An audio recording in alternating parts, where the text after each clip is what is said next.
Hi, welcome to this new session on trees. So far we have seen few data structures. ठीक है, क्या होते हैं data structures? Basically a different way to store data.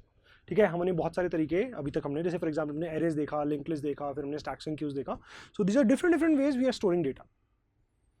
To be honest, actually जब हम arrays use कर रहे थे तो हम डेटा ऐसे स्टोर कर रहे थे. लिंक लिस्ट यूज कर रहे थे तो हमने बिल्कुल चेंज कर दिया और डेटा हम बिल्कुल डिफरेंट तरीके से स्टोर कर रहे थे. राइट?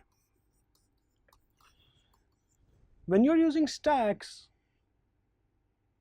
अंडरलाइंग डेटा जो स्टोर हो रहा है वो या तो ऐसे स्टोर हो रहा है या फिर ऐसे स्टोर हो रहा है, क्योंकि स्टैक हमने या तो एरे यूज करके इंप्लीमेंट किया या फिर हमने क्यू यूज करके इंप्लीमेंट किया, सॉरी लिंक लिस्ट यूज करके इंप्लीमेंट किया, या तो एरे यूज किया या फिर लिंक लिस्ट यूज किया.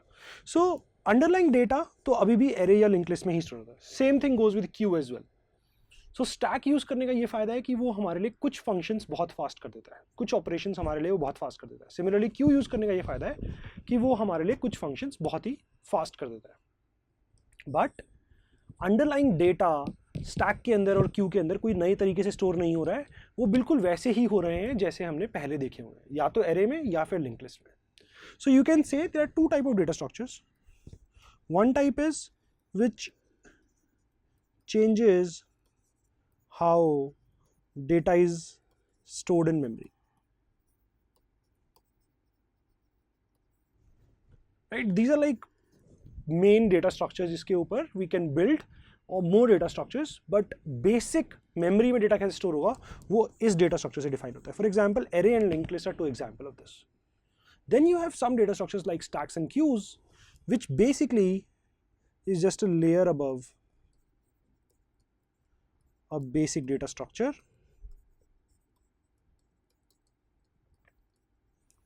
which defines how data is accessible to the user. So for example, if I'm using a stack, the only way data is accessible to me is last element that went in, that is the only element that is accessible to me. In case of queue, the first element that went in, that is accessible to me.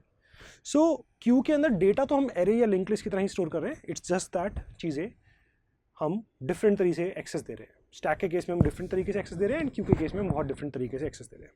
Okay, ठीक है. आज हम ऐसा data structure पढ़ना चाहते हैं जो कि प्राइमरी डेटा स्ट्रक्चर है, पहले टाइप का डेटा स्ट्रक्चर है जो कि चेंज करेगा मेमोरी में चीजें कैसे ऑर्गेनाइज्ड है. देखो, कुछ यूज केस होंगे जहां पर it will definitely make sense कि हम एरे यूज करें, कुछ यूज केस होंगे जहां पर हमें लिंक लिस्ट यूज कर लेनी चाहिए, कुछ यूज केस ऐसे होंगे जहां पर दोनों फिट नहीं आ रहे होंगे और वहां पर हम कोई और सर्च करेंगे. And one of the other options is going to be a tree. A tree is a data structure. Let's focus on one example. Let's talk about file system in our computers. क्या होता है? So we have a main directory. We have a root directory. एक main directory होती है. Main directory के अंदर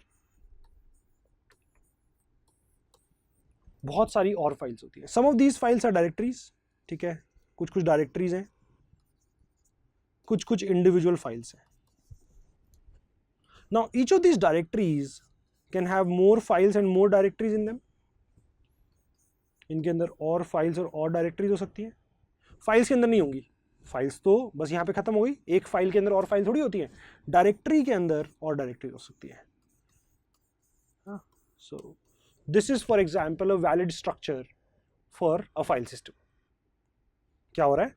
एक top most root directory है, उसके अंदर कुछ फाइल्स एंड डायरेक्टरीज रखी हुई हैं, हर एक डायरेक्टरी के अंदर और कुछ फाइल्स और डायरेक्टरीज रखी हुई हैं, एंड सो ऑन. सो एक हमारा अगर हम फाइल सिस्टम को रिप्रेजेंट करना चाहें तो this will be a perfect structure for that.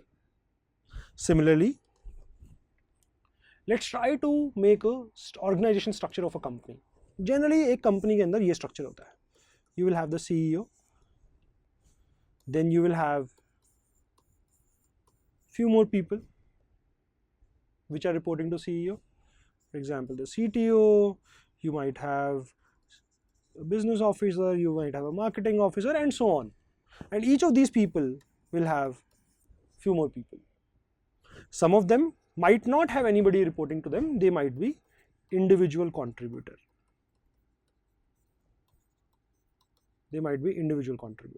Right? They don't have anybody reporting to them, they are individual contributor. So बहुत ही सिमिलर स्ट्रक्चर है जो हमारा फाइल सिस्टम के केस में था, बिल्कुल वैसा ही स्ट्रक्चर है हमारा यहाँ पर भी। ठीक है, इस टाइप की इंफॉर्मेशन को स्टोर करने के लिए हम यूज करते हैं trees. This is basically what a tree looks like. What is a tree? Link list के केस में we had one node had address of the next node, the next node had address of the next node. In case of a tree, जैसे link list के case में हमारे पास head nod थी, यहां पर हमारे पास एक रूट नोड होगी, and each node can store address of multiple nodes. So ये root node अपने पास कुछ nodes का address store करेगी. Now each of these nodes can have few more nodes address by with themselves. So इस node के पास इन 3 का address है, इस node के पास let's say इन 3 का address है. So root के पास कुछ का address है, इनमें से कुछ नोड्स के पास बाकी कुछ और नोड्स का एड्रेस है। इस स्ट्रक्चर को हम ट्री स्ट्रक्चर कहते हैं। ठीक है, इसको हम ट्री स्ट्रक्चर कहते हैं। Okay, let's look at few terminologies.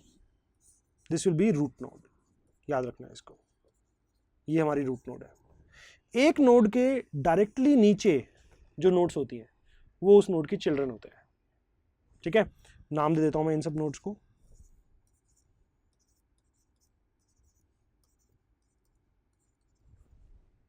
Root node के चिल्ड्रन कौन है?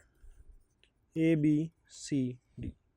ए के चिल्ड्रन कौन है? कोई नहीं है, नो वन। बी के चिल्ड्रन कौन है? ई एफ जी, राइट। डी के चिल्ड्रन कौन है? H I J, right. ये डी के चिल्ड्रन है। बाकी सी के, ई के, एफ के, जी के, एच के, आई के, जे के, इनके कोई चिल्ड्रन नहीं आगे, right. So we have a parent child relationship. Root is the parent, A is the child, B is the parent, E is the child. बी का पेरेंट कौन है? रूट है। बी के चिल्ड्रन कौन है? ई एफ जी है। ठीक है, सो ये हमारा ट्री स्ट्रक्चर होता है। एंड हम क्या, हम टर्मिनोलॉजी देखी है हमने, रूट नोड होती है, पेरेंट चाइल्ड रिलेशनशिप होती है। ठीक है, पेरेंट एंड चाइल्ड रिलेशनशिप होती है। You can call A B C D as siblings, ये सिबलिंग है एक दूसरे के। ई एफ जी सिबलिंग्स है, एच आई जे सिबलिंग्स है। ठीक है, सिबलिंग मतलब सेम पेरेंट, सेम पेरेंट मतलब सिबलिंग हो गया। ठीक है, सेम पेरेंट। एक बहुत इंपॉर्टेंट टर्मिनोलॉजी होती है लीफ। एक ट्री के अंदर क्या होता है? रूट होती है, रूट से एक ब्रांच निकलती है, ब्रांचेस होती हैं, फिर हर ब्रांच से और ब्रांचेस निकलती हैं। इन दी एंड में जाके जो इंडिविजुअल चीज होती है उसको हम लीफ कहते हैं।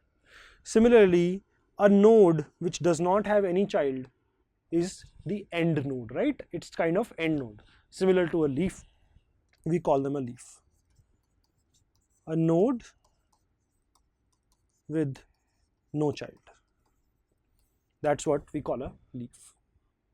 ठीक है, इसको हम लीफ कहते हैं। बाकी सारी टर्मिनोलॉजी बहुत ही स्टैंडर्ड है। फॉर एग्जाम्पल, बी के चिल्ड्रन कौन है? ई एफ जी हैं। रूट के चिल्ड्रन कौन है? ए बी सी डी हैं। रूट के डिसेंडेंट्स कौन है? डिसेंडेंट्स मतलब चिल्ड्रन, उनके चिल्ड्रन, उनके आगे चिल्ड्रन। सो रूट के डिसेंडेंट सारे के सारे हैं, everything is descendant of root.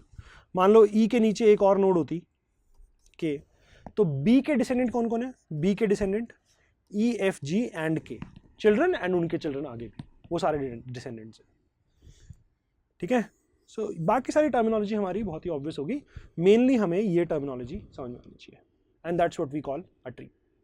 Okay, great. अभी नेक्स्ट सेशन में हम देखेंगे कि इंप्लीमेंट कैसे करना है हमें, how are we going to implement trees. Node के केस में हमने क्या किया था, लिंक लिस्ट के केस में हमने क्या किया था, हमने एक नोड बनाई थी जिसके अंदर हम डेटा स्टोर कर रहे थे और नेक्स्ट का एड्रेस स्टोर कर रहे थे। ट्री के केस में देखेंगे कि कैसे करेंगे। Thank you.